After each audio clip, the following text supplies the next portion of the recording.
While Elijah hid in the cave on Mount Horeb, the Lord asked him, "What are you doing here?" Elijah told the Lord all that had happened in Israel. "The people have forsaken your law, thrown down your altars, and even killed your prophets. I am the only one left," Elijah said sadly, "and now they want to kill me." God answered, "Come out of the cave and stand on the mountain." And Elijah obeyed. God caused such a strong wind to sweep across the mountain that even the rocks crumbled. But Elijah knew God was not in the great strong wind. Then God sent an earthquake, and the ground trembled beneath Elijah's feet.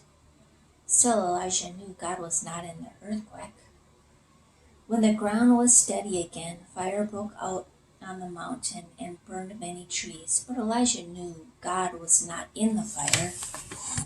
When everything was quiet after the fire, Elijah heard a still small voice. At once he knew this was the voice of God. Wrapped his coat about his face, Elijah stood in the door of the cave to listen. Again, God asked, "What are you doing here, Elijah?" And Elijah answered the question, just as he had before. But God said, "You are wrong, Elijah. There are 7,000 people in Israel who have never worshipped Baal." How surprised Elijah was. He began to take heart. Then God said, "Go back to Israel and anoint Elisha to take your place when you die."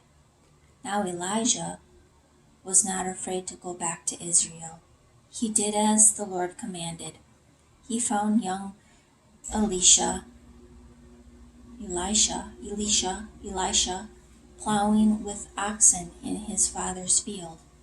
Elijah threw his coat over the young man's shoulders. This was a sign that Elisha was to assume Elijah's work as a prophet of God.